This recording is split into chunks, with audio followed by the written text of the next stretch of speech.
life is somehow much more dynamic in Palestine than it is in my own home country of Britain. And when I first went there, I was just bowled over by the experience of being there. And I've found this with many other Western visitors who I see visiting today. It starts as soon as you cross over the border and enter into Palestine. There's an openness and a hospitality and a certain kind of aliveness which I just don't experience anymore in the West. And this is quite important for me because when I was young in the 1960s, I went through a very major period of aliveness and change, potential change in our society. What's really grabbed me about Palestine is that because the Palestinians are behind walls and checkpoints and living under such a high degree of military control by people of another country, they are in a way missing many of the problems connected with economic development that is happening across what used to be known as the Third World.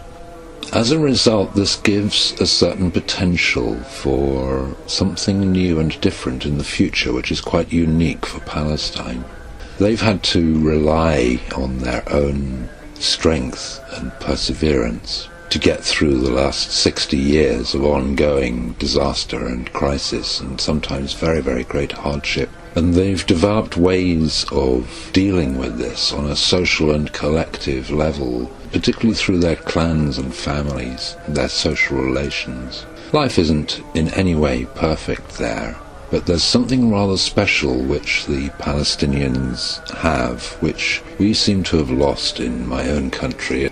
So that's one of the things which really gets me going to Palestine, is that because when I was young and involved in world transformation and in a way trying to start a revolution in the late 1960s, I was looking for opportunities to contribute towards fundamental historic changes in society, and I've found this possibility in Palestine.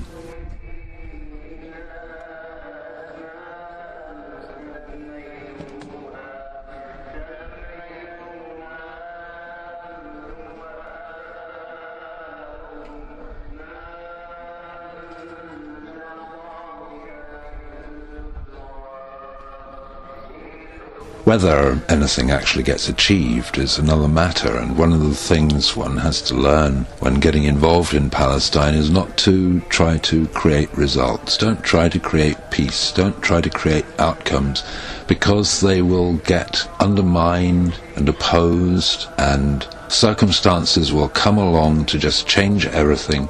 And quite frequently, about every 2 or 3 years, you're sent back to square one, start again. And people wonder about this. You know, they ask me sometimes, why can't the Israelis and the Palestinians just sort themselves out somehow? This has been going on too long. Well, yes, this is true. But there's something rather strange about that edge which both peoples live under. It keeps them a little bit insecure, and as a result, it leads them into working with human questions, which many of us don't do. We manage to escape this by consumption and entertainment and what we often call full employment. Whereas the Israelis and the Palestinians are putting themselves through a process where their edges, their boundaries are really getting rubbed up.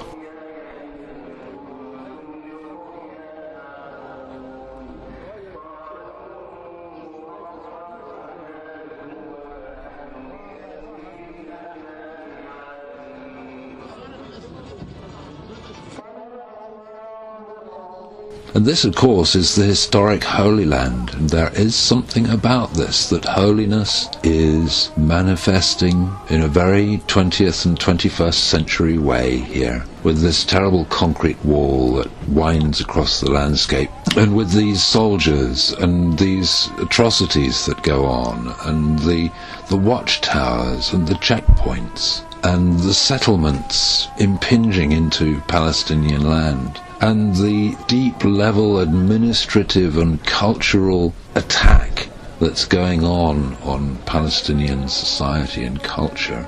And yet the Palestinians are, in a way, not moved. They have a philosophy they call sumud, which is translated as steadfastness. They just don't budge an inch.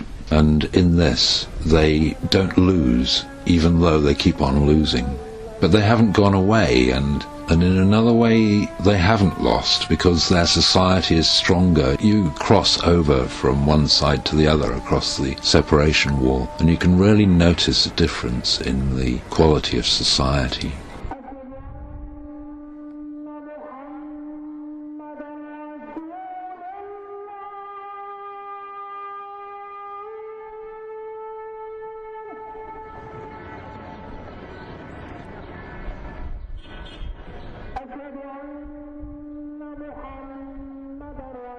So I've written a book about all this. It's an adapted version of the blog which I wrote when I was staying for 3 months in Palestine in 2009. And it explains a lot of things for people who've had Palestine hovering around in their universe all of their lives, yet they don't understand what's going on really there and why peace can't come. Well, this book tries to throw light on that by looking at the ordinary lives and the everyday life of Palestinians, and particularly of Bethlehem, where I hang out most. And it also tells the story of my own work, which for want of a better word I call humanitarian work. It tells all sorts of other things too, bits of history and stories, some funny bits, all sorts of informative chunks to enlighten you on what's going on here and what's actually rather special about it, which you don't hear about in the media.